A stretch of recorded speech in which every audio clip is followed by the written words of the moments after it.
Senhor, que nós possamos encontrar luz, a Tua luz na nossa escuridão, que nós possamos encontrar a Tua vida, Senhor, na nossa morte, que nós possamos encontrar as Tuas riquezas nas nossas pobrezas, que nós possamos encontrar, Senhor Deus, Tua graça em nosso pecado, que nós possamos encontrar alegria no nosso sofrimento, Senhor, e que Teu nome seja glorificado. Filipenses capítulo 3, versículo 17. Abra comigo, querido. Glória a Deus.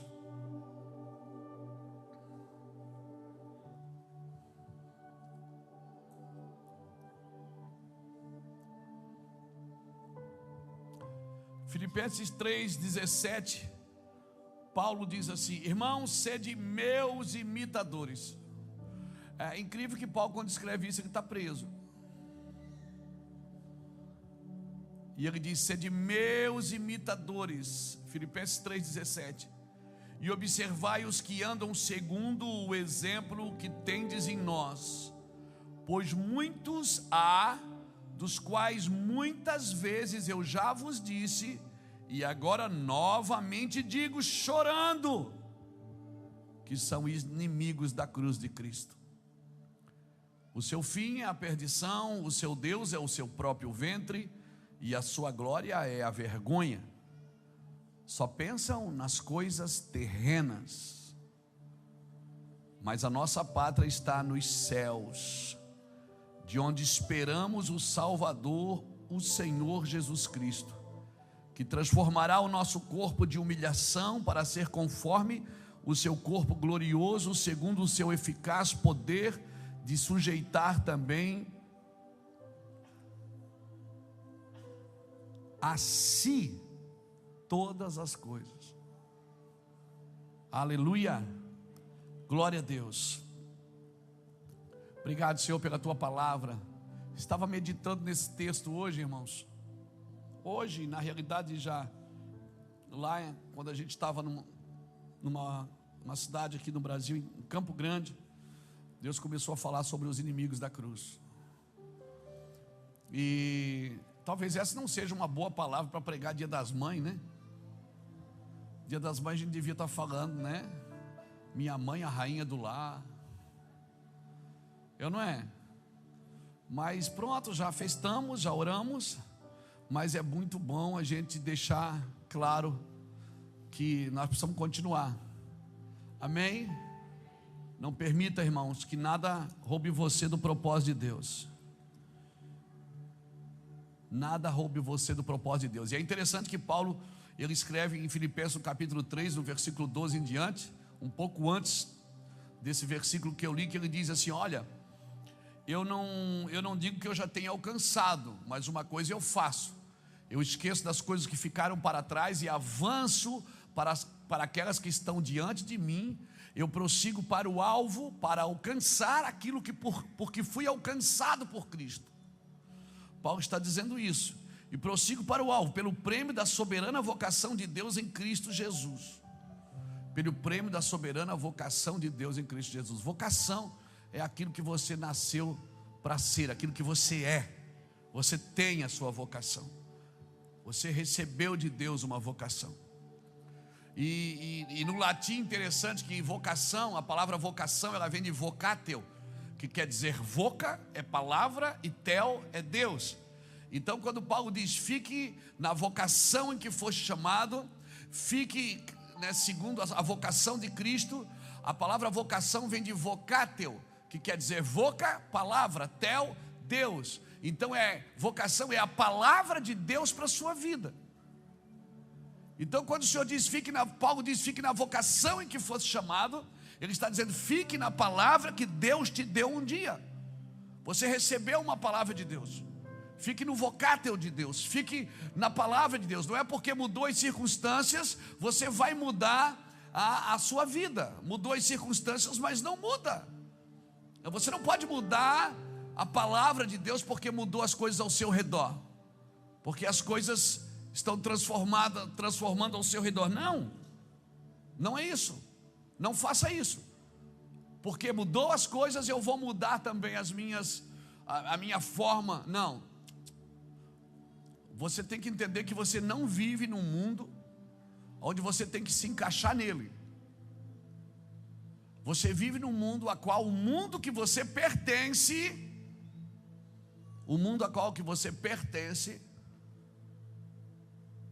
seja manifesto no mundo que você vive. Você vive no mundo do Espírito de Deus.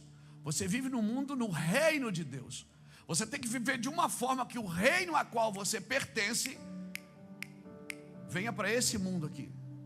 Então você não vive para se encaixar no modelo de vida desta terra. Você vive para o mundo que você pertence se encaixa aqui. A oração do Pai Nosso, lembra? Pai, seja feita a tua vontade. Como é? Então qual é o seu trabalho?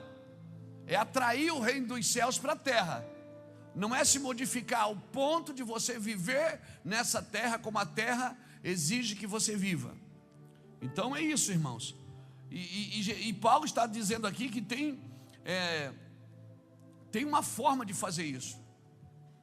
E parece que é um paradigma para esses dias, porque Paulo está preso. Filipenses é uma das últimas cartas que Paulo escreve, né? E ele está lá dizendo: sede meus imitadores. Quem é que quer imitar o cara que está preso? A gente quer imitar o cara que está em evidência, que o seu ministério está bombando, que ele tem tantos seguidores. Então esse cara é digno de ser imitado.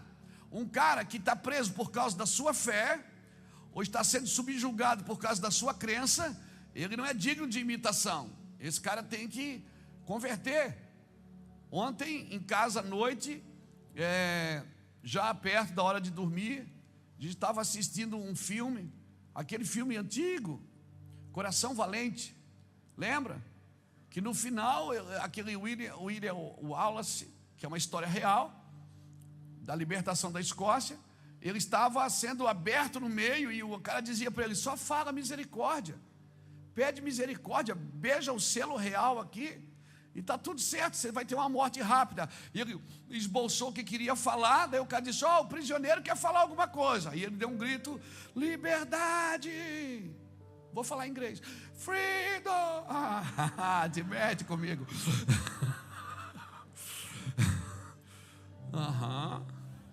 Não vou falar escocês porque eu não sei. Mas então, pronto, daí viram que não tinha jeito, podia abrir, cortar, que não ia, ele não ia se dobrar, como foi com Cristo. Irmão, ninguém está disposto a morrer por algo que duvida. Você só morre pelas suas convicções.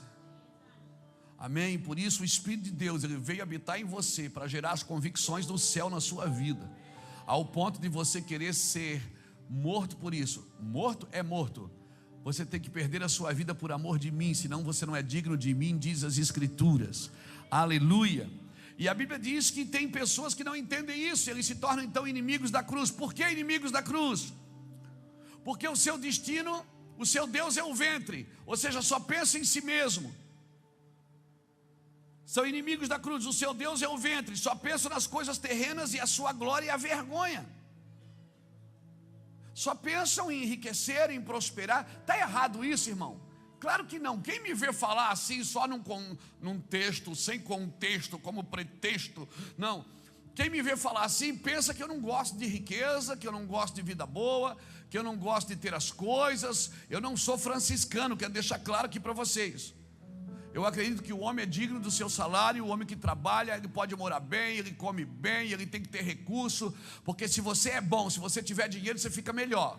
Mas se você é mau, se der dinheiro para você, velho, aí é um problemão. Por quê? Porque se você é mau e tiver sucesso, você vai pisar em todo mundo. O problema não é o dinheiro, o problema é o coração. O dinheiro não desvia você, desde que seu coração seja bom. A fama não desvia você, o sucesso não desvia você, desde que você tenha uma causa para isso. Se você tem uma causa para o sucesso que Deus te deu, o sucesso não vai te desviar. Se você tem uma causa para o recurso que Deus te deu, meu irmão, quanto mais recurso Deus te der, mais você vai usar na causa. Amém? Então não tenha medo de ter. Se você não quiser ter, dá para nós.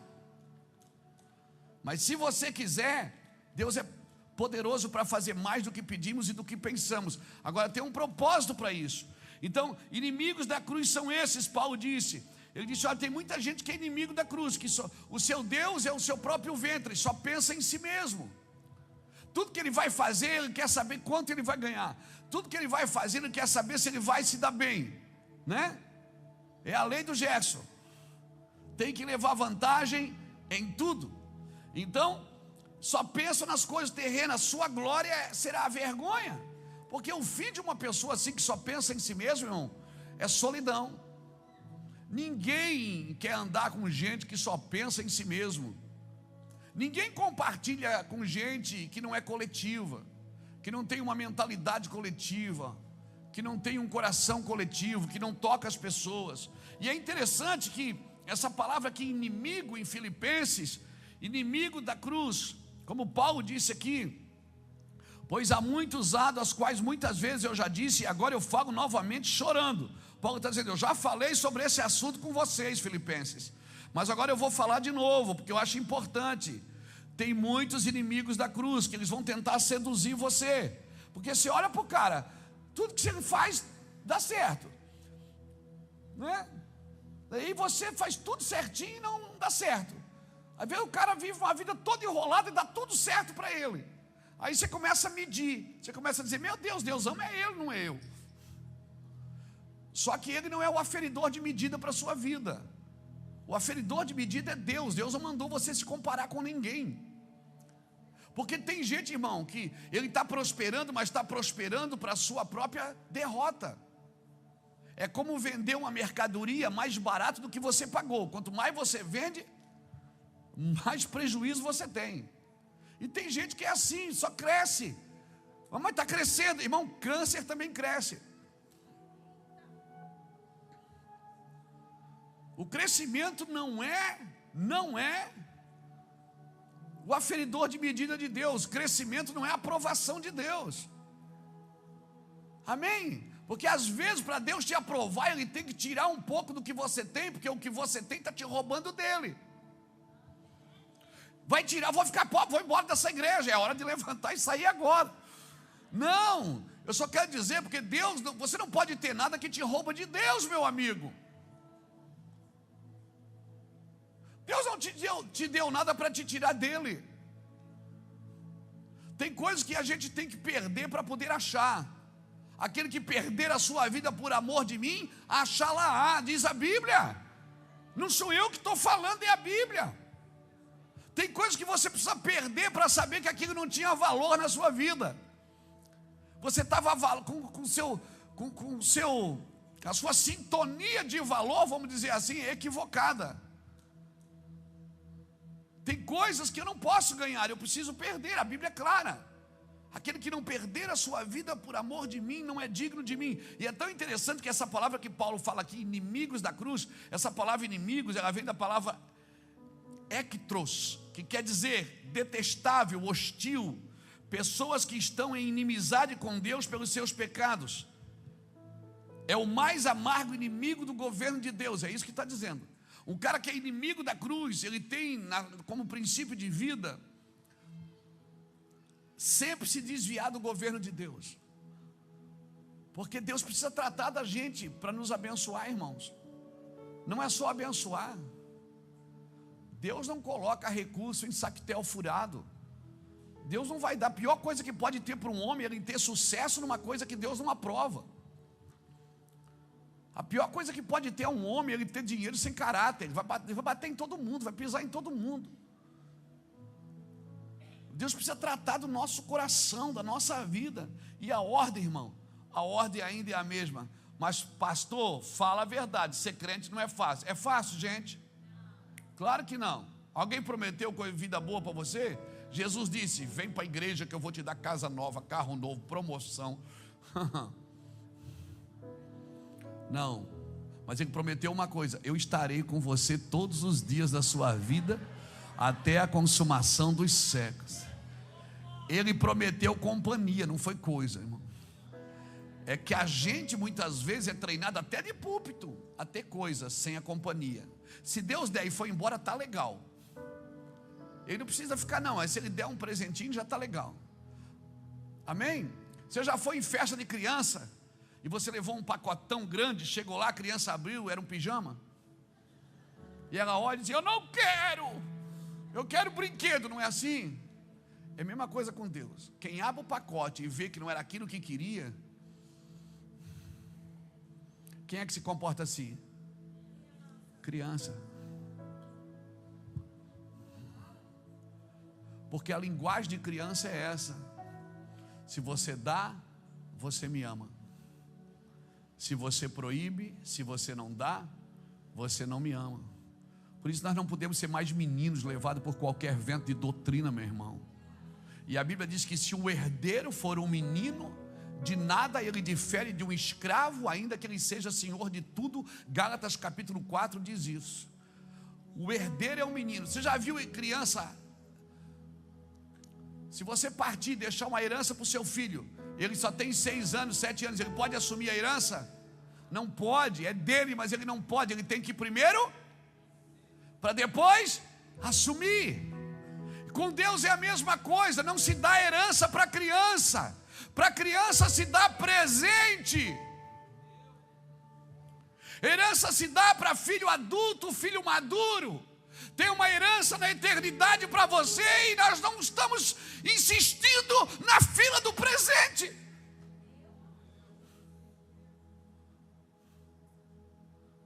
E tudo que Deus espera é que a gente complete a maioridade.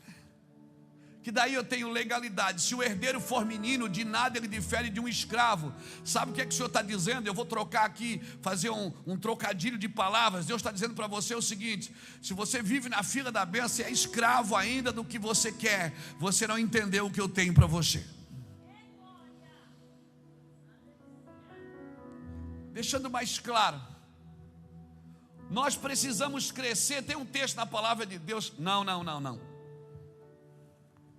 Eu vou achar. Vou achar. Espera aí.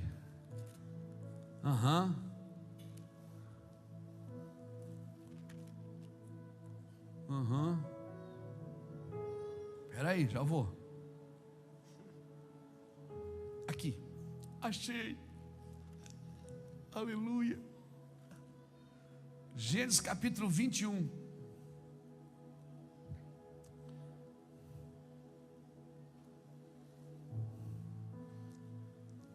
Quando nasceu Isaac. Gênesis 21, versículo 8 diz assim: cresceu o menino e foi desmamado, e Abraão fez um banquete no dia que Isaac desmamou. Quando Isaac nasceu, teve festa, teve alegria. Mas quando ele deixou de mamar, teve o quê? Banquete. Festa mesmo é quando você deixa de mamar, irmão. Quando você cresce, quando você sai da fila da bênção e entra na fila da maturidade, quando você entra no lugar que Deus tem para você. Tem um outro texto aqui que eu não estou encontrando. Achei! É que a minha Bíblia está em pedaços.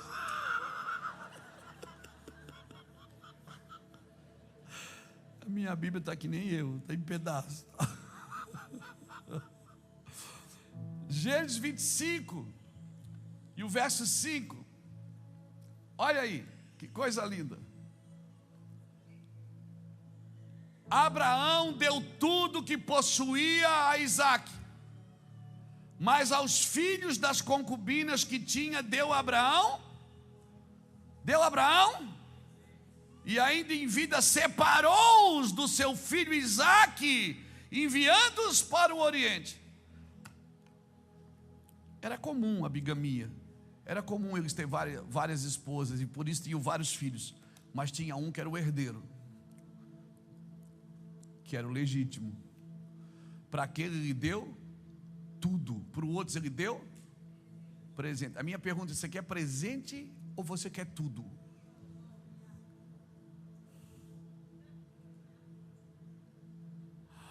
Não, eu vou perguntar de novo, acho que não ficou claro. Você quer presente ou você quer tudo?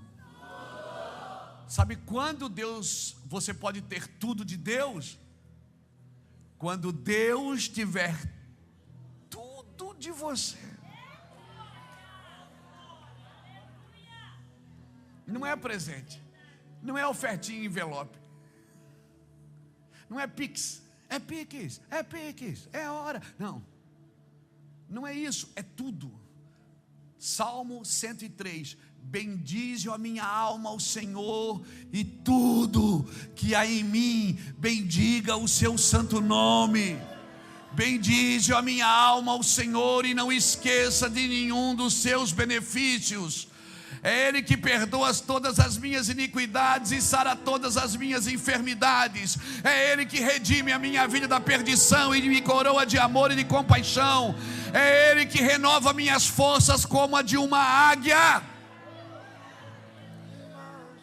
Não adianta presente, não adianta uma campanha não, filho. Escuta, não adianta campanha de 7 dias, 21 dias, 40 dias. Ela é legal para treinar você, mas ela não vai te beneficiar a curto prazo. É uma vida inteira, meu amigo. É uma vida inteira, meu amigo. Tudo que há em mim tem que bendizer o nome do Senhor. A minha casa, a minha família, meus sentimentos, emoções, pensamentos, olhos, ouvidos, orelha. Meu olho, meus ouvidos, o que eu ouço, o que eu como, o que eu sinto, o que eu bebo, o que eu falo, o que eu ouço, tudo. E aí, se eu entendo isso, para aquelas discussões. Pode ouvir música do mundo? Pode beber? Pode fazer isso, pode fazer aquilo. Quando eu entendo que tudo que há em mim bendiz o seu santo nome, pronto.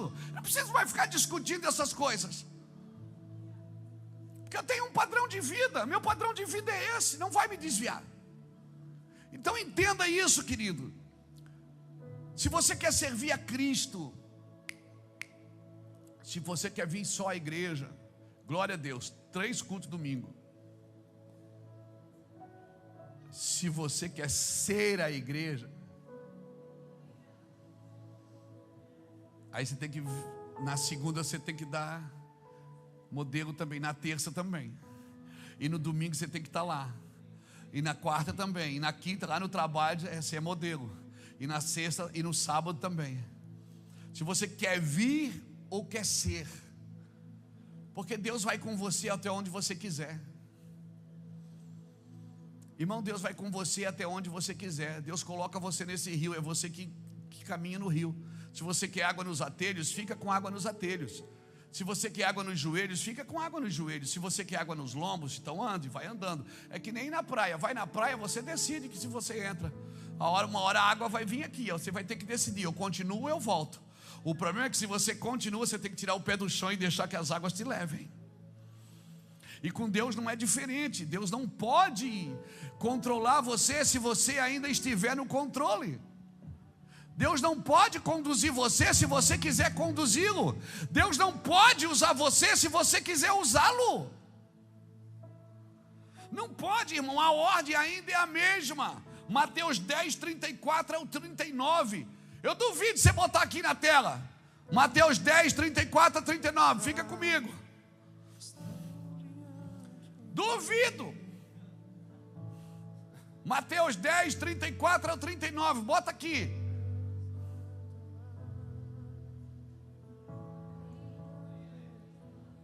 Não pense que vim trazer paz à terra. Não vim trazer paz, mas espada.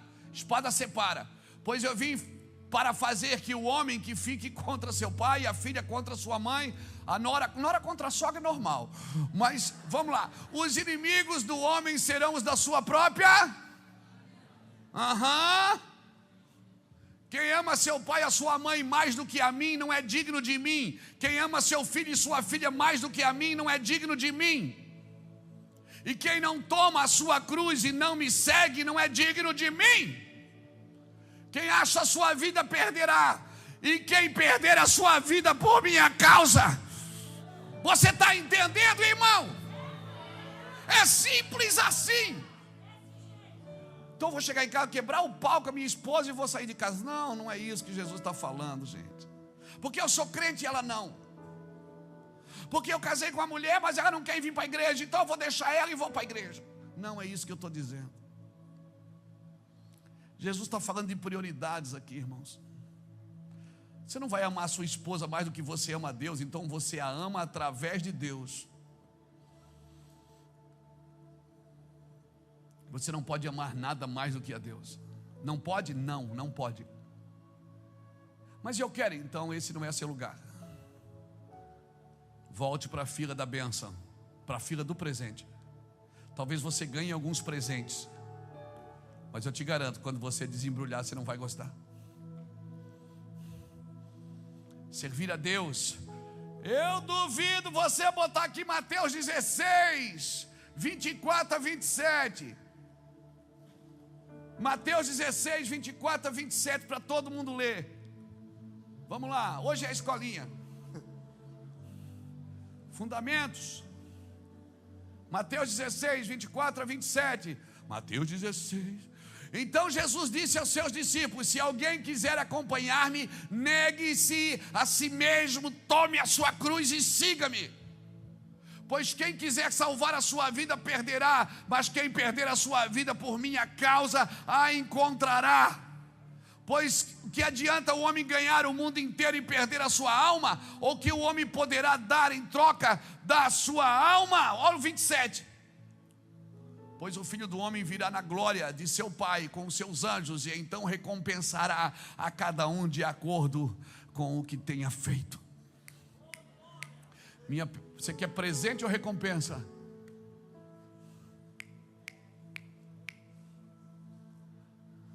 Estou pregando o evangelho para você, como ele tem que ser pregado.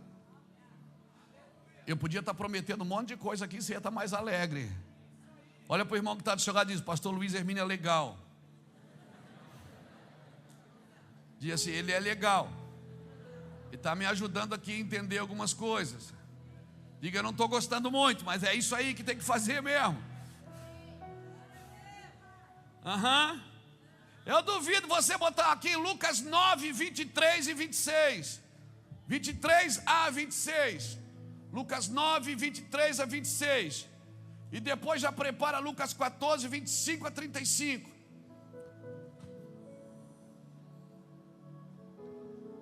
Receba. Oh, meu Deus. Dá um computador mais rápido para nós, Jesus.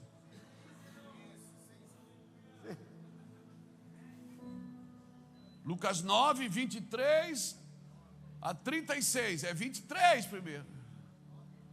Lucas 9, 23 a 26. Lucas 9, 23 a 26. Jesus dizia, aleluia. Jesus dizia a todos: se alguém quiser acompanhar-me, negue-se a si mesmo, tome diariamente a sua cruz e siga-me. É só para você não achar que está só num versículo. Está em todo o evangelho. Vamos lá. Pois quem quiser salvar a sua vida perderá, e quem perder a sua vida por minha causa, este a salvará. Pois o que adianta o homem ganhar o mundo inteiro e perder ou destruir a si mesmo? Se alguém se envergonhar de mim,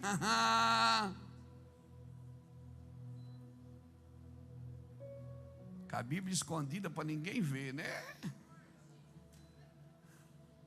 Se alguém se envergonhar de mim e das minhas palavras, o Filho do Homem se envergonhará dele quando vier em sua glória e na glória do Pai e dos seus santos anjos. É isso? Agora bota Lucas 14, 25. Lucas 14, 25.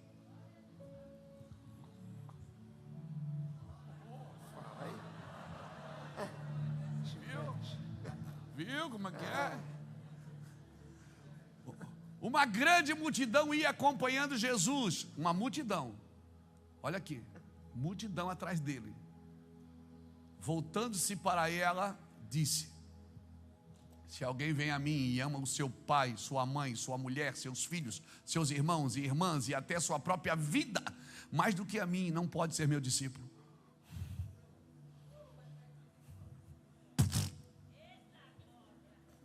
Jesus está vindo, querido Jesus, né? Multidão atrás dele, ele podia parar ali e dizer: receba poder. Ele para e diz: se você vem atrás de mim e você ama a tua família, manda tuas coisas, mais do que a mim, você não pode ser meu discípulo, é melhor você ir embora. Querido Jesus, não é grosso, um dedão destrocado, um tangue de manga. Não, irmão, não é grossura. Sabe o que é isso? É falar o óbvio. O óbvio é isso. Isso é evangelho, querido. E eu falo para você aqui hoje as palavras de Jesus Cristo. Se você ama tudo isso que Jesus falou, mais do que a Jesus, você não pode ser discípulo. Você pode ir até a igreja, mas para ser discípulo de Cristo, você tem que amar a sua família, claro, você tem que amar através de Jesus. Se a sua família fizer escolhas, as escolhas são delas. Você não pode fazer nada. Eu tenho filhos, tenho netos, e eu não posso segurar as escolhas de meus filhos, genros, nora, netos. Nós não podemos segurar as escolhas, cada um tem a sua. Você vai ter sempre que escolher por Jesus. Você está pronto para isso, irmão? Você está preparado para viver isso? Cadê o versículo ali? Que estava ali. Agora bota o 27.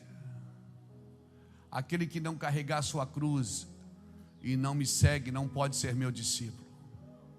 Qual de vocês, se quiser construir uma torre, primeiro não se assenta e calcula o preço, para ver se tem dinheiro suficiente para completá-la? Pois se lançar o alicerce e não for capaz de terminá-la, todos os que virem rirão dele, dizendo: este homem começou a construir e não foi capaz de terminar. Ou qual é o rei que pretende sair à guerra contra outro rei, primeiro não se assenta e pensa se como 10.000 homens é capaz de enfrentar aquele que vem contra ele com 20.000? Se não for capaz, enviará uma delegação enquanto o outro ainda está longe e pedirá um acordo de paz. Da mesma forma, qualquer de vocês que não renunciar a tudo o que possui não pode ser meu discípulo. O sal é bom, mas se ele perder o sabor, como restaurá-lo? Não serve nem para o solo, nem para o adubo. É jogado fora aquele que tem ouvidos para ouvir. Ouça. Você está me entendendo, irmão? Jesus quer uma aliança eterna com você e comigo. Eu não posso ter o meu ventre como meu Deus, a minha glória não pode ser vergonha, e eu não posso só pensar nas coisas da terra, irmão. Diga comigo: começo, diga meio, diga fim. Irmão, começo, meio e fim. O começo é o caminho, o meio é a verdade, mas o fim é a vida. Não tem, Jesus não quer você só no caminho, Ele quer a sua vida, Ele quer você por inteiro. Se você examinar através dos séculos e estudar sobre isso que eu estou te falando, você verá que meios estão em contradição com os fins. Muitos meios estão em contradições com o fim. A natureza dos meios foi comprometida, irmãos. O que é fim? Fim é alvo, destino, propósito, objetivo. O objetivo da vida, significado fundamental. Esse é o fim. E o que é o meio? O modo de atingirmos o alvo, a linguagem que utilizamos, o trabalho que empregamos, o caráter que desenvolvemos, as famílias que formamos, os amigos que fazemos, o modo de vida que levamos.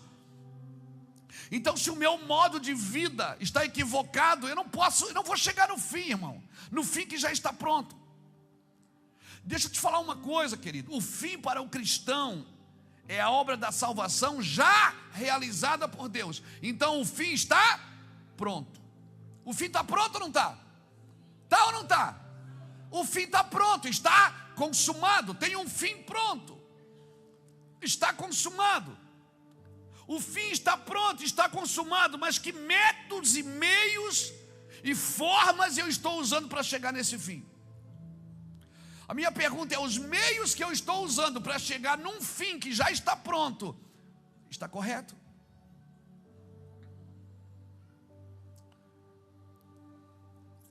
Hoje nos púlpitos é ensinado às pessoas como ganhar dinheiro. A igreja que começou, ela ensinava as pessoas a renunciar.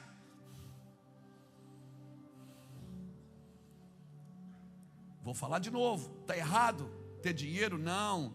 Tem gente que diz, o dinheiro é do diabo. Não é do diabo. Quer ver o diabo? Fica sem dinheiro para você ver. Aí você vai ver o diabo. O cara sem dinheiro, ele não pensa. Deixa eu te falar uma coisa. Na igreja moderna, nós temos ensinado a adquirir propriedades, ensinamos a vencer guerras, gerenciar pessoas, vender produtos e manipular emoções. Você acredita que isso está acontecendo na igreja? Você acredita nisso, irmão? Amém? Glória a Deus. Agora, como que a gente vence isso? Nós temos um modelo de vida de alguém que nasceu, viveu e chegou no fim do seu propósito e disse para mim: está pronto. Jesus é o meu modelo, querido. O meu modelo de filho, o meu modelo de amigo, o meu modelo de Senhor, o meu modelo de Salvador, o meu modelo de amor. Muitas vezes nós estamos em descompasso com o caminho de Jesus. E como eu disse, eu não queria falar isso. No dia das mães, o pastor vem e diz que tem que amar Jesus mais do que a mãe. Tem. Porque se você amar Jesus mais do que sua mãe, do seu pai, você vai servi-los, e vai honrá-los, e vai abençoá-los, mas não vai perder a sua fé por causa disso. Muitas vezes irmão, muitas vezes nós estamos em descompasso com o caminho de Jesus, e muitas vezes até estamos vivendo de uma forma que blasfema contra os caminhos de Jesus. Irmãos, o reino de Deus, a mensagem é uma só. Mateus 4,17, Jesus passou a ensinar: arrependei-vos porque está próximo o reino de Deus. Então, mediante essa palavra, eu acredito que o evangelho que está sendo ministrado nesses dias, eu não sei quanto a você, mas de uns 3 meses para cá, de uns 6 meses para cá, talvez um pouco menos, talvez 4, rapaz, eu tenho sido mexido por Deus.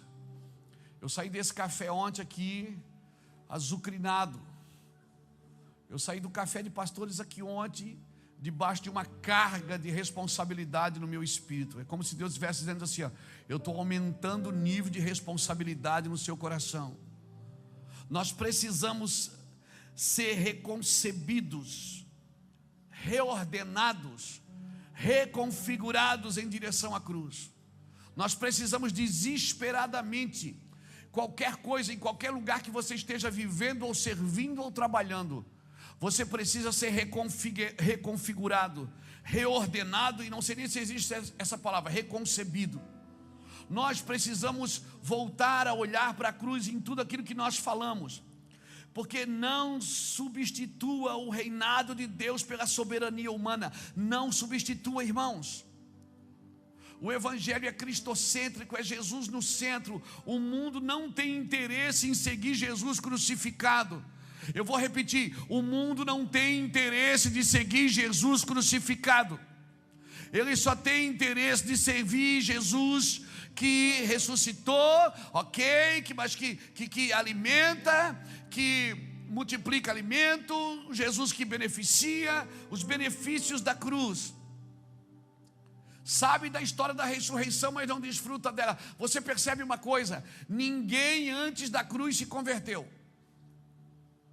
Jesus dizia: eu prego para que vocês ouvindo não ouçam, e não entendam, e não sejam perdoados os vossos pecados. Ninguém se converteu antes da cruz, porque ninguém podia se converter antes da cruz, porque quem se converte sem cruz, se converte ao benefício e não à eternidade. Tem benefício demais, mas o fim é a eternidade. Por isso, o benefício do meio não pode justificar o fim. O fim é a eternidade com Cristo. Amém? Amém, irmão? Às vezes nós temos até muita devoção na boca para fora, meras repetições, mas nós precisamos. Se tem algo que o mundo é bom em fazer com a sua vida, é fazer as coisas dar certo na sua vida. Métodos que funcionam. O problema é que nesse transcurso de fazer tudo que funciona, o que acontece? Tem muita coisa funcionando que parece que está tudo certo, mas não está, irmãos. Não está, querido. Pessoas são mortas, povos empobrecidos, casamentos destruídos, crianças abandonadas, ministérios corrompidos, líderes desviados, nações desviadas do propósito de Deus. E todo mundo caminhando, eu vou para Canaã. Nós precisamos entrar num lugar de ser reconfigurados, de olhar para a cruz, de ser crucificado com Cristo, de pedir: Cristo, me crucifica. Querido, deixa o pastor Luiz falar uma coisa para você com todo o temor do coração e com muito cuidado, porque eu vivo nesse momento. Eu estou vivendo nessa época que muitas vezes a gente condena. Mas deixa eu te falar uma coisa: diga não a todo caminho que transgride o evangelho de Jesus. Diga não a todo caminho que transgride o evangelho de Jesus. O mundo convida você para aproveitar a vida. Então aproveite. Talvez você tenha 50 anos, 60 anos de vida. A Bíblia fala que alguns por sua robustez chegam a 80, mas depois disso é canseiro e enfado. Então aproveita a vida. Você tem 80 anos para aproveitá-la. Manda fogo, aproveita. Isso mesmo, gasta, passeia, faz tudo que você puder, porque a tua vida vai acabar ali.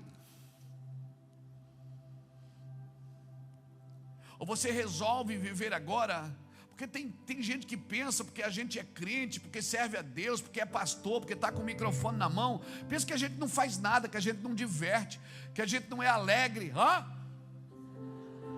Não, pensa que a gente não é bacana, pensa que a gente não é legal, pensa que a gente não gosta de coisas boas, pensa que não, coitado, né? Que vida miserável essa de pastor. Não, irmão, é legal. Eu gosto de ser pastor, eu não estou aqui reclamando, não. Eu amo ser pastor. Se eu não fosse crente, eu queria ser pastor. É bom demais servir a Deus. Eu estou feliz da vida servindo a Deus. Vou dormir alegre, acordo contente, porque estou servindo, faço o que eu gosto, ainda vivo para isso e ganho para isso. Eita poder! Aleluia! Ganho mais do que eu mereço, do que eu preciso. Eu não estou reclamando, irmãos, eu estou dizendo que essa vida precisa ter um propósito. Não aceite as mesmas ofertas que Jesus rejeitou, meu amigo. Não aceite as mesmas ofertas que Jesus rejeitou. Hoje Satanás tem adotado os mesmos métodos que Jesus rejeitou. Quais são os métodos? Garantia de poder, influências, domínio e sucesso a todo custo. Ou melhor, a qualquer custo. Por favor, cristão, não aceite as ofertas que Jesus um dia rejeitou. O que Jesus faria no nosso lugar? Essa obra ela tem que ser feita do jeito de Jesus, não debaixo da oferta do diabo. Quer prosperar? Prospera, mas tem um jeito certo. Quer viver bem? Viva, mas tem um jeito correto. Essa obra ela tem que ser feita do jeito de Jesus, não debaixo de oferta do diabo. Não deixe que o sistema dite a forma que você deve seguir Jesus. Não é a terra que dita a forma de seguir Jesus, é o céu, irmãos. É o céu que ensina você a viver na terra. Não é a terra que te ensina a viver na terra. A terra não pode curar a terra. Então a sua matemática ela não pode, a sua multiplicação ela não pode ser matemática, ela precisa ser profética.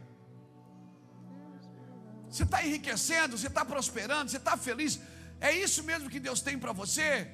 É lícito o que você está fazendo? É correto o que você está fazendo? Porque, cara, se você tem que enganar pessoas para prosperar, isso não é de Deus. Se você tem que mentir para vender, isso não é de Deus. Se você tem que enganar para fazer, isso não é de Deus, não, mas é estratégia de venda, não. A Bíblia chama de mentira. E o pai da mentira, a mentira tem pai.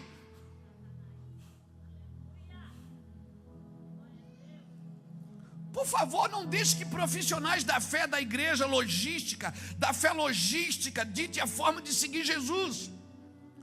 A fé não é logística. A fé que Deus te deu não é para adquirir coisas, é para suportar pressões.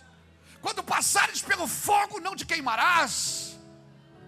Quando atravessares o mar, não te afogarás.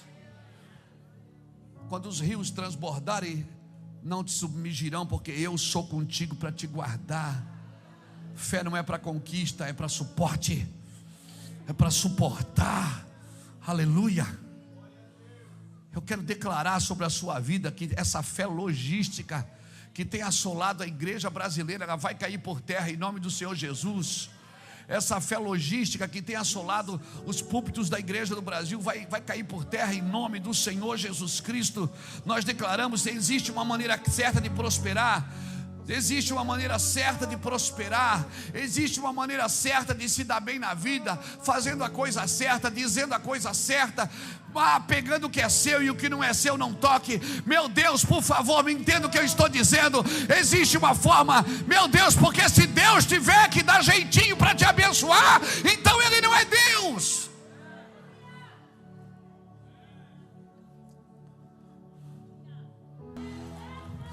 Eu creio nisso. Não deixe que a sua fé se torne logística. Não seja o inimigo da cruz. A nossa glória não é a vergonha. Nós não vamos pensar só nas coisas da terra, irmãos. Tudo isso aqui é muito bom, mas aqui o ladrão assalta e rouba, a ferrugem corrói. Juntai tesouro na eternidade, meu irmão.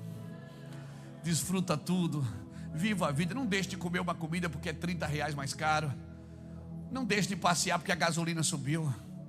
Não deixe de fazer alguma coisa porque para.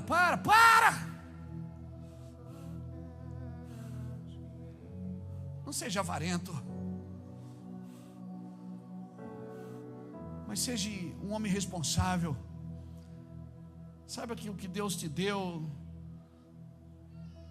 não é nada comparado ao que Deus tem.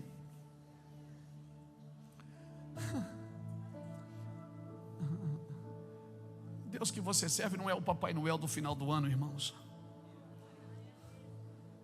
Ele quer formar, lá em Êxodo 19, versículo de 1 a 6, diz que Ele está formando desde da saída do povo do Egito. Era um sacerdócio real, uma nação santa. É interessante porque Deus diz isso para o povo no pé do monte.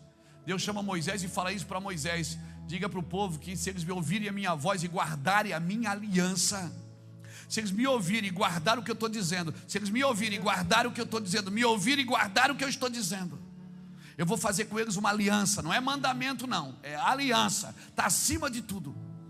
Está acima de estatuto, está acima de mandamento, está acima de regra, porque tem regras que estão seladas no meu espírito, mas que não estão escritas. Eu não li para saber que eu devo, mas está na Bíblia. Não precisa estar, já está selada aqui dentro.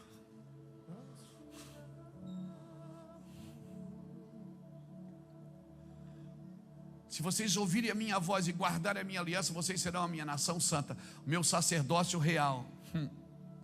Irmão, quando Deus fala isso, você tem que ver, você tem que sentir o peso dessa palavra, porque sacerdócio ou sacerdote era a posição mais privilegiada e altamente influente na cultura do Egito. Lembra quando Moisés jogou o cajado no chão e virou uma serpente? E aí os sacerdotes do Egito, os magos, jogaram também e virou uma serpente, só que a serpente de Moisés engoliu as outras. Porque sacerdócio, ou sacerdote, era a posição mais privilegiada e altamente influente na cultura do Egito. Aí agora Deus resgata o povo que é escravo e diz: todos vocês podem ser sacerdotes. Respira. Eles inspiram, porque Deus está falando a Moisés: se eles ouvirem, eu vou fazer todos eles um sacerdote. Você também que está sentado aqui pode ser um sacerdote. Sacerdote não é o cara que pega o microfone no domingo, ou o padre, ou o pastor, ou o pai de santo, ou... Não. Sacerdócio é todo aquele que ocupa o espaço vazio, onde a presença de Deus ainda não reina. No Egito, Aconteceu isso. Sacerdócio de todos os santos não se trata de individualismo arrogante. Sacerdócio fala de uma confissão mútua, de algo coletivo, de algo que funciona junto. Pregador, ministro, adoradores, dançarinos, dançarinas, tudo junto, todo mundo adorando junto, adorando com as mãos, adorando com a oferta, adorando com lágrimas, adorando com risos. Tudo que tem fôlego, adore o Senhor.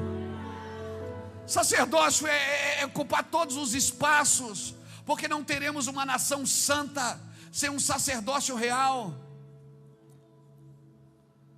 Imagina,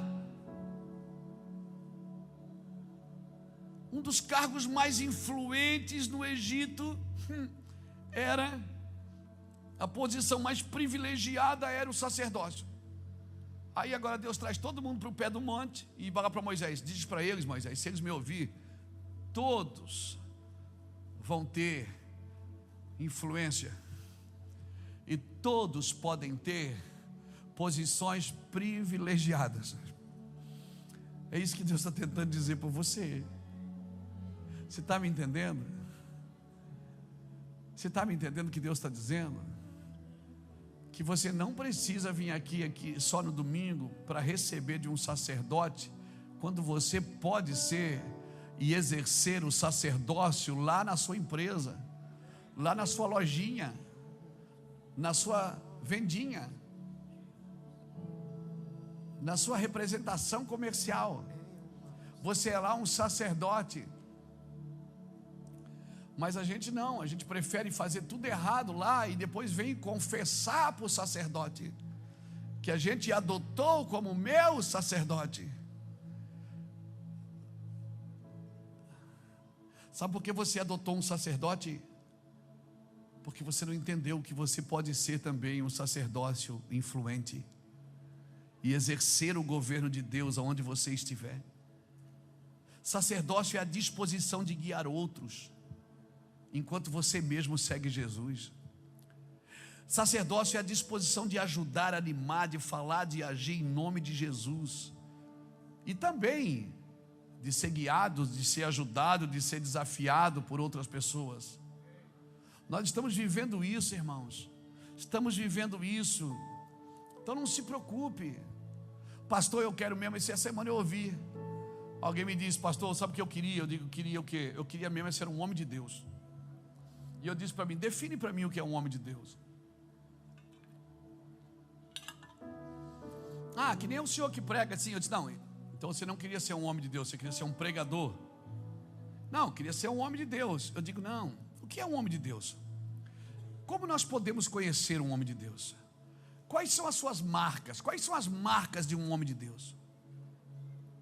Um homem de Deus, irmãos, não é aquele homem que realiza milagres extraordinários. Até porque Jesus deixou claro em Mateus 7, 22 e 23, Jesus advertiu claramente que muitos naqueles dias diriam: Senhor, Senhor, nós não profetizamos em Teu nome nós não expelimos demônios, em Teu nome nós não fizemos muitos milagres. Então Jesus dirá: apartai-vos de mim, porque eu não vos conheço. E se você achar que um homem de Deus é aquele que só pratica milagres, o que fará de João Batista? Que João capítulo 10, versículo 41 diz: o que dizer de João Batista, que não fez nenhum milagre, mas tudo o que ele disse era verdade? E será que tudo que falamos é verdade também? Está na Bíblia, João 10, 41. Tudo que João disse é verdade. E ele não fez milagres. Então eu não posso dizer que um homem de Deus é aquele que só faz milagres. Um homem de Deus não é conhecido pela sua erudição. Muitos pensam que por terem excelentes oratória, é capaz de arrebatar as multidões e fazer coisas extraordinárias em nome de Deus. Deixa eu lembrar uma coisa para você. Segundo meus estudos escatológicos, o anticristo também será um orador inigualável. E com a sua sabedoria e inteligência, ele tomará muitos. E terceiro, eu também não posso dizer que o homem de Deus é conhecido pela sua riqueza, fama, prestígio. Vamos parar com essa falácia toda, irmão. O homem de Deus não é conhecido pelo seu carro importado, pelo seu anel de ouro, pela sua magnífica casa. Deus está batizando a igreja de discernimento nesses dias. Por isso está havendo um corte, irmãos. Por isso que Jesus disse: eu não vim trazer paz, eu vim trazer espada. A espada vai separar a alma do espírito. Ela vai separar as nossas intenções das nossas vontades e desejos. O que Jesus deixou ao partir desse mundo? O que é que Jesus deixou? Até a roupa dele foi sorteada, irmão. O que Paulo deixou quando escreveu essa carta em Filipenses?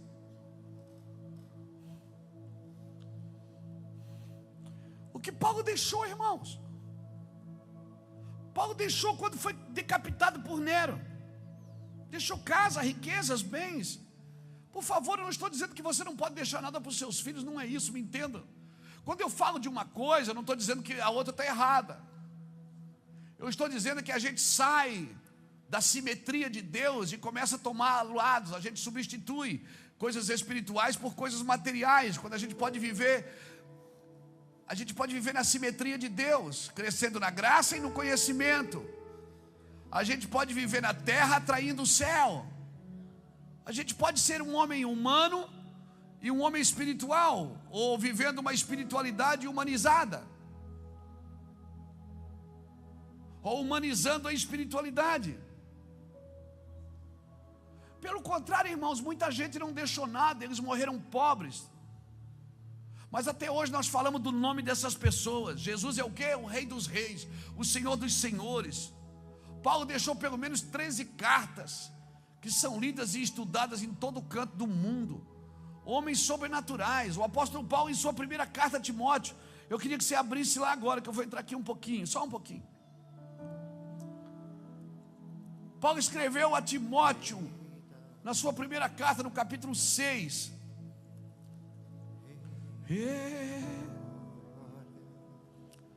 Você está tão quieto. Minha pergunta: você está feliz?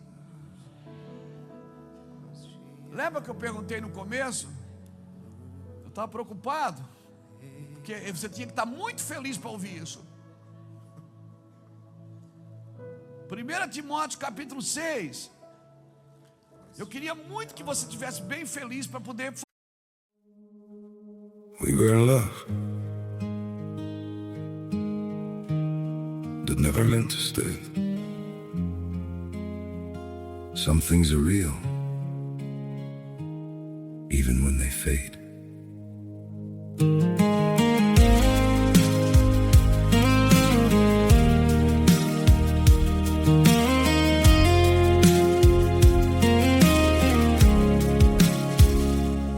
I used to think if we kept holding on, we could bend the truth somehow. But love can't fight what's pulling us apart, and it's breaking us down now.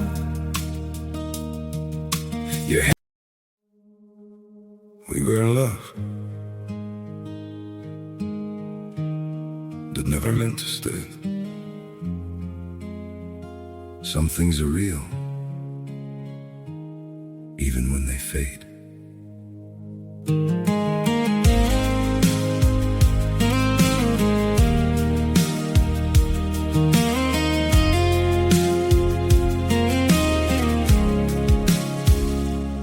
I used to think if we kept holding on, we could bend the truth somehow. But love can't fight what's pulling us apart, and it's breaking us down now.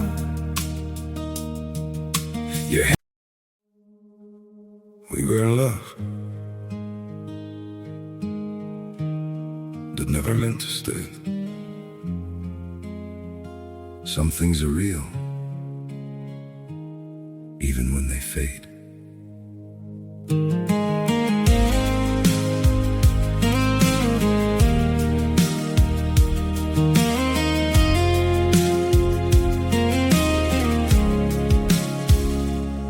I used to think if we kept holding on, we could bend the truth somehow. But love can't fight what's pulling us apart, and it's breaking us down now. We were in love that never meant to stay.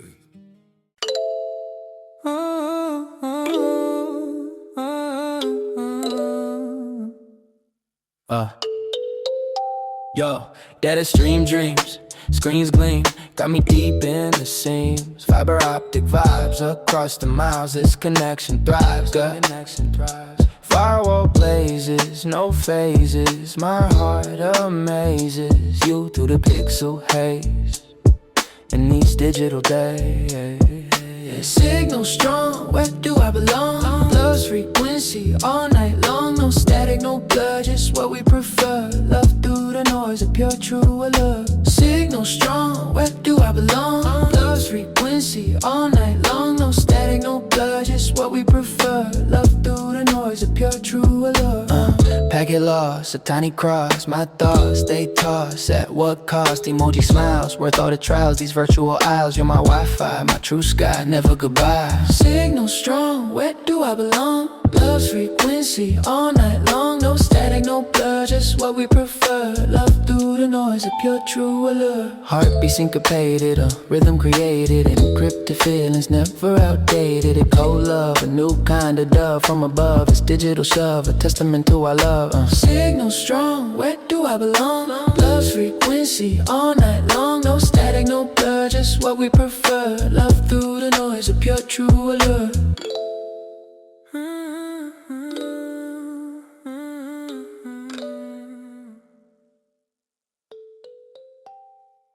Falar essas coisas, mas você está feliz ainda? Você vai voltar domingo que vem? Então tá, então vou continuar. 1 Timóteo capítulo 6, versículo 11. Entenda que do capítulo 6, versículo 3 ao 10, Paulo está falando do amor ao dinheiro. Aí depois, agora ele vai falar para Timóteo, o discípulo dele. Primeiro ele fala, diz assim, ó, olha, tá assim, ó, desse jeito. Mas depois ele para e diz assim, ó, Mateus 6, versículo 11. Mas tu, ó homem de Deus, foge destas coisas. Segue a justiça, a piedade, a fé, o amor, a paciência e a mansidão. Combate o bom combate da fé, toma posse da vida eterna, para a qual também foste chamado, tendo já feito confissão diante de muitas testemunhas. Exorto-te perante Deus que todas as coisas vivifica,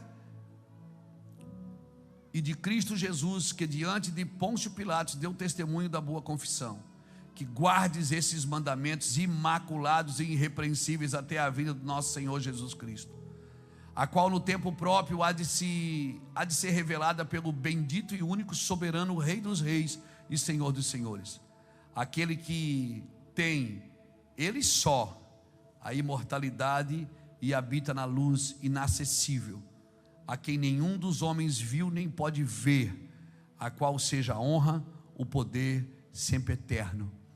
Amém. Aqui o apóstolo Paulo, na sua primeira carta a Timóteo, no capítulo 6, ele nos mostra 4 marcas de um homem de Deus. O homem de Deus é conhecido por aquilo que ele foge, por aquilo que ele segue, por aquilo que ele combate e por aquilo que ele guarda. Então, deixa eu ver um pouquinho com você esses 4 verbos aqui. Primeiro, o homem de Deus é conhecido por aquilo que ele foge. Paulo diz em 1 Timóteo capítulo 6, versículo 11, Paulo está dizendo, ele está falando sobre o amor ao dinheiro, sobre a soberba, sobre a falta de contentamento que leva as pessoas à ganância, à cobiça. Uma cobiça é uma praga. É uma praga. Paulo está dizendo, foge destas coisas. De que coisa eu devo fugir? Eu devo fugir da fama? Meu irmão, se ela está me roubando de Cristo, eu devo fugir dela sim. Eu devo fugir das calúnias, das contendas, das brigas, que não levam a nada, da arrogância, da aparência do mal, das suspeitas maliciosas e sobretudo gananciosas. Paulo está falando aqui de recurso, ele está dizendo, olha, tem muita gente que está amando o dinheiro e está se perdendo na soberba, na cobiça, está levando essa pessoa à cobiça. porque ela está presa a isso. Porque o amor ao dinheiro é a raiz de todo o mal. Veja bem, dinheiro não é do diabo, é o amor a ele, irmãos. Quando você coloca prioridade nisso, você põe um selo de prioridade nisso, então agora você se perde. Quantos homens de Deus que profissionalizaram o seu ministério, a sua empresa, os seus negócios, começaram bem e infelizmente terminaram mal. Irmão, um homem de Deus não é apegado às coisas materiais, ele não ama dinheiro, ele ama o Senhor, e ele sabe que tudo que ele tem é para servir o que ele faz. Ele pode ter carrão, lancha, pode ter de tudo, irmão, fica rico. Por favor, deixa eu profetizar. Viu? Você quer? Pensa que eu não sei. Deixa eu profetizar, eu quero declarar que Deus vai prosperar a sua vida, que você vai ter para você, para os seus filhos, para os filhos dos seus filhos, e você vai viver para ver a prosperidade da terceira e quarta geração da tua família, em nome de Jesus Cristo. Deus vai te levar para lugares ilustres, Deus vai dar sucesso para você, Deus vai te deixar conhecido e influente, e você vai ser o melhor no que você faz, em nome do Senhor Jesus. Para quê? Para quê, pastor? Para você servir a Deus com o que Deus te deu. Porque você vai entender que Deus só tem um propósito para te dar dinheiro, para você ser provisão para quem não tem. Deus só tem um propósito para te deixar famoso, para você ser voz para quem não tem, para você poder defender pessoas que não conseguem se defender, para você ser justo com quem é injusto, para você ser correto no meio da corrupção. Então, se Deus está te levantando, irmão, fica tranquilo, não vende essa unção, por favor, não se perca no caminho, por favor. Foge dessas coisas. Foge. Então o homem de Deus quem é? Aquele que foge disso. Ele foge daquilo que tenta roubar ele de Deus. Muitos homens e mulheres são escravos de Mamon, prostram-se diante desses ídolos e naufragam em tudo que fazem. São escravos de Mamon, irmãos. Mamon tem que pedir esmola para você. Eu quero declarar que Mamon vai pedir esmola para você, em nome de Jesus. Alguém já disse isso: aquele que serve a Deus por dinheiro certamente pode vir a servir o diabo por um salário melhor.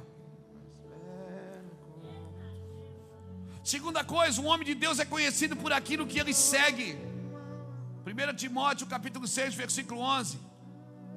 O que é que Deus falou? O que é que Paulo falou para Timóteo? Segue a justiça, segue a piedade, Timóteo, segue a fé, segue o amor, segue a constância, segue a mansidão.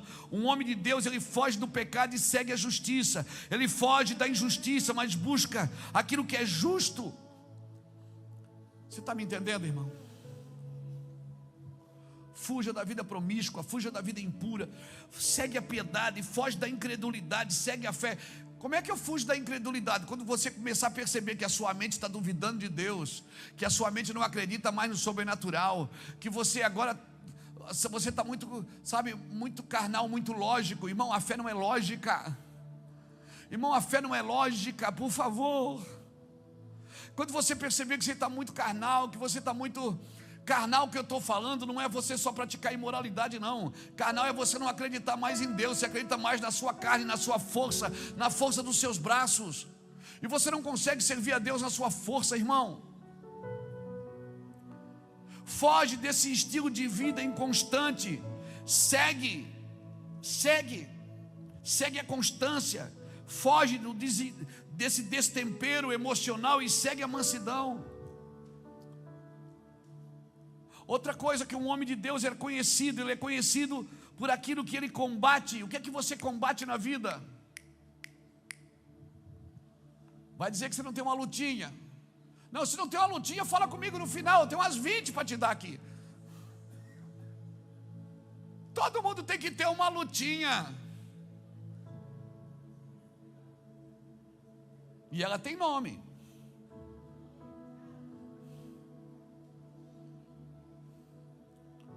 Sabe o que Paulo diz para Timóteo? Combate o bom combate da fé, toma posse da vida eterna.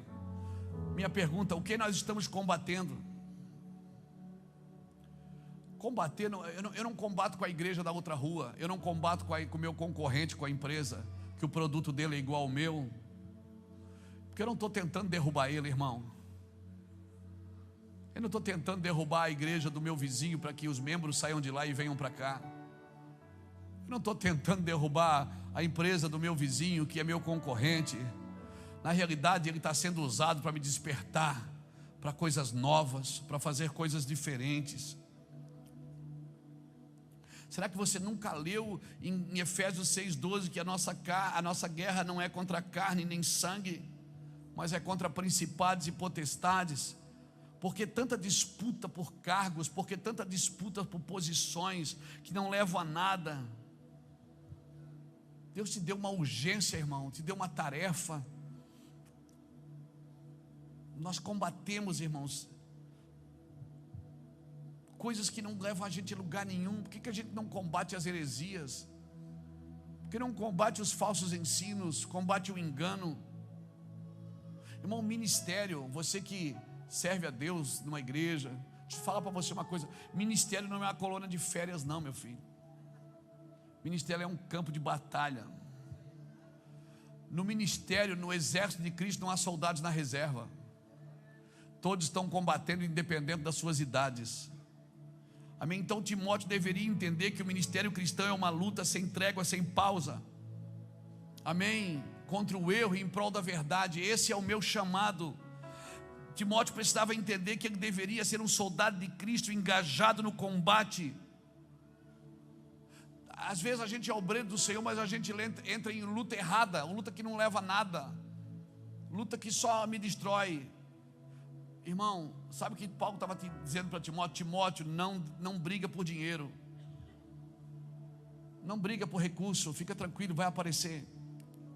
Amém, amém. Irmão, porque se é o dinheiro que te move para lá e para cá, se ele acaba, ele também te para. Só tem poder para te parar aquilo que te move. Se você se move por essas coisas, quando essas coisas não tem, você para também. Mas se você não se move por isso, mesmo não tendo, você continua se movendo, amém, irmãos? E para encerrar, um homem de Deus, ele é conhecido por aquilo que ele guarda. Foge, segue, combate e guarda. Guarda essas 4 palavrinhas. Um homem de Deus é aquele que foge de uma coisa, segue outra, combate e guarda. E finalmente Paulo diz: sem mácula e irrepreensível, guarda este mandamento até a vinda do nosso Senhor Jesus Cristo. Então eu vou falar para você, irmão, guarda. Paulo cita aqui nesse livro: muitos obreiros haviam desviados do caminho, como Demas. Outros haviam se intoxicado pelo orgulho, como Diótrefes. Olha o nome bonito para você botar no seu filho que vai nascer, Diótrefes.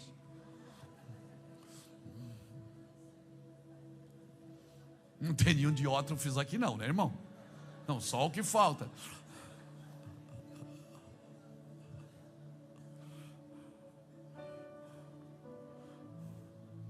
Outros haviam sido seduzidos pelos falsos ensinos. Outros se corromperam por dinheiro. Irmão, o homem de Deus, ele não transgride, ele não negocia a verdade, ele não negocia a eternidade. Um homem de Deus, ele não se rende à tentação do lucro em nome da fé, nem abastece seu coração com ilusões e com doutrinas estranhas das Escrituras. Um homem de Deus ama a palavra, guarda a palavra, vive a palavra e prega a palavra. E que Deus eterno levante no nosso meio, na nossa geração, homens e mulheres de Deus, dispostos a fugir do pecado, a seguir a justiça, a combater o bom combate e guardar a palavra, e vivendo a vida exemplar de servir a Cristo. Aplaude ao Senhor bem forte por essa palavra.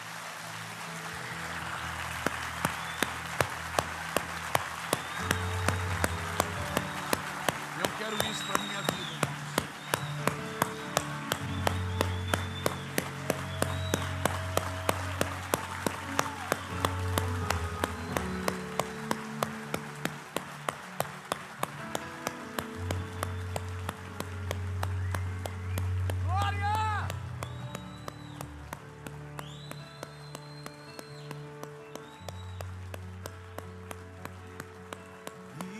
não há ninguém mais belo como tu. Fique de pé comigo, por favor. E não há ninguém mais belo como tu. E não há ninguém mais belo como tu, Jesus.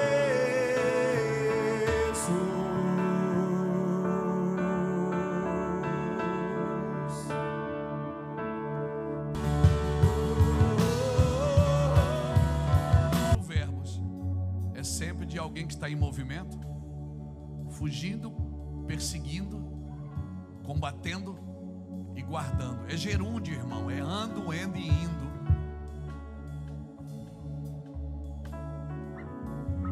Nós não somos inimigos da cruz, irmãos.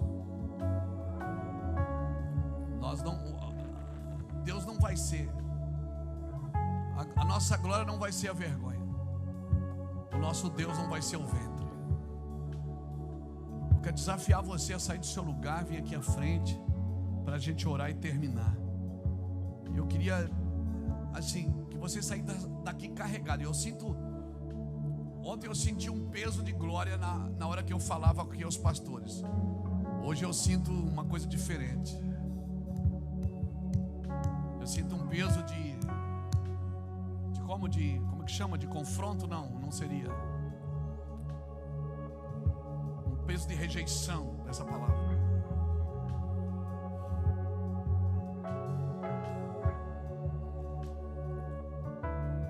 Deus quer mudar o nosso coração, irmãos. Eu preciso ser transformado diariamente. Isso não é uma coisa que eu tomo, uma pílula que eu tomo e me transformo no super-herói, não. É diariamente, é todo dia eu preciso de algo novo sobre mim. Todo dia, nas minhas decisões, nas minhas escolhas, na minha forma de viver.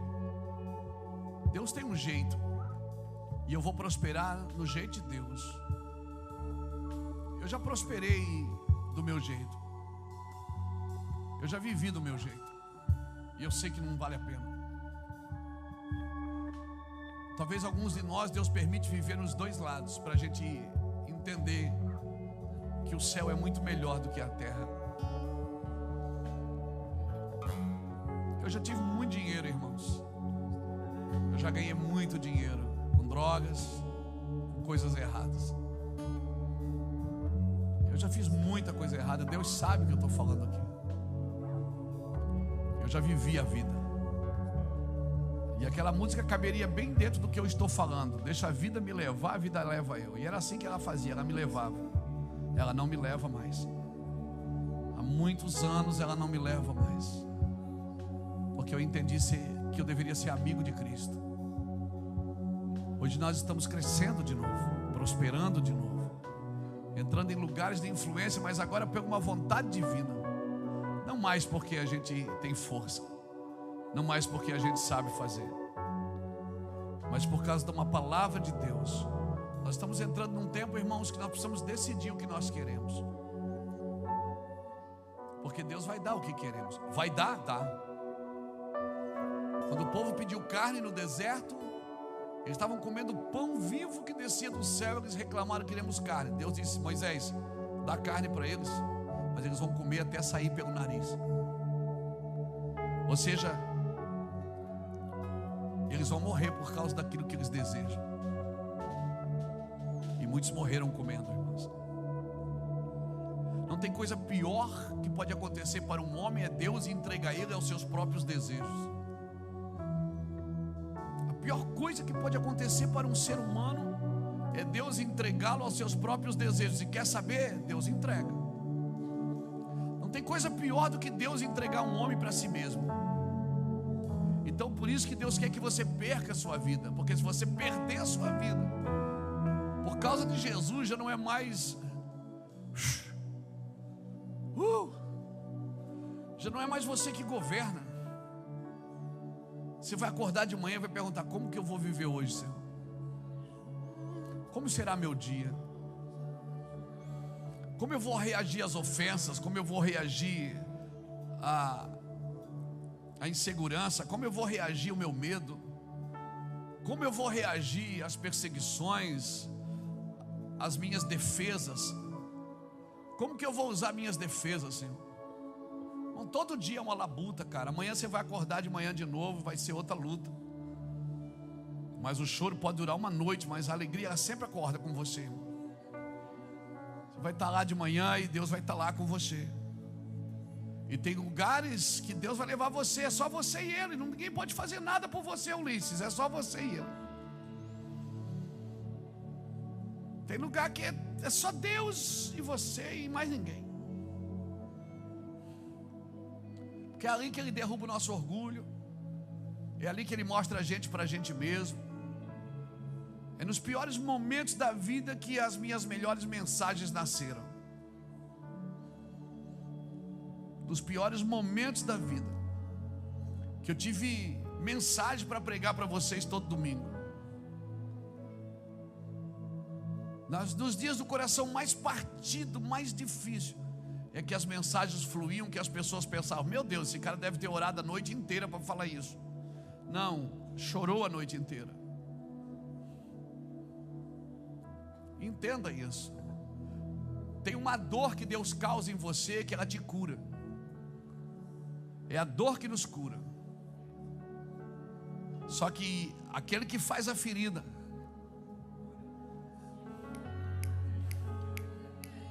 não, é o que faz a ferida, é o mesmo que sara, meu irmão. Coisa boa é cair na mão de Deus, porque Ele sabe onde toca em você. Por isso que quem cria os filhos de Deus não é o diabo, é Deus. E se estás sendo disciplinado, se Deus está te levando na parede, estás sendo disciplinado, sabe por quê? É porque tu és filho. Tu não és bastardo, tu és filho. Porque Deus cuida dos filhos. Deus não trata dos evangélicos, Deus trata dos filhos. Deus sara os filhos, não é os evangélicos. Os evangélicos vão na igreja no domingo e na segunda voltam para as suas vidas normais. Mas os filhos não. Os filhos estão representando a sua presença em todos os lugares que estão. Os filhos pensam na missão. Os filhos cooperam com Jesus. Os filhos fazem o que vê o pai fazendo. Então eu quero declarar para você que assim será na sua vida. Deus vai se revelar de uma forma tão paterna na sua vida, tão paterna, que você nunca mais vai correr da cruz. Você vai correr para a cruz de uma forma sobrenatural. Quer saber? Ninguém matou Jesus, não. Ele disse: ninguém tira a minha vida, eu a dou. Ninguém matou Jesus, porque ninguém precisa matar aquele que já está morto. Pai, nós queremos declarar sobre essa geração, uma geração com uma fé forte, uma geração com uma fé fortalecida, uma geração missionária com uma fé sólida, uma geração de lágrimas, se for preciso, de sangue.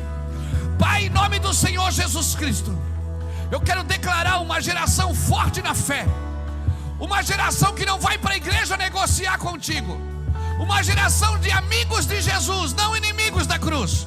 Amigos de Jesus, não inimigos da cruz. Esse é o tema dessa mensagem: amigos de Jesus e não inimigos da cruz. Eu declaro que você é um amigo de Jesus e não inimigo da cruz. Receba poder de Deus sobre a sua vida, sobre a sua casa. Seja um homem de Deus, uma mulher de Deus. Fuja, guarde, combate, persiga. Não desista nunca. Mesmo que você seja incapaz. Se você ainda não é capaz, seja simplesmente leal. Porque a vida eterna é dos leais, não são dos capazes, dos capacitados.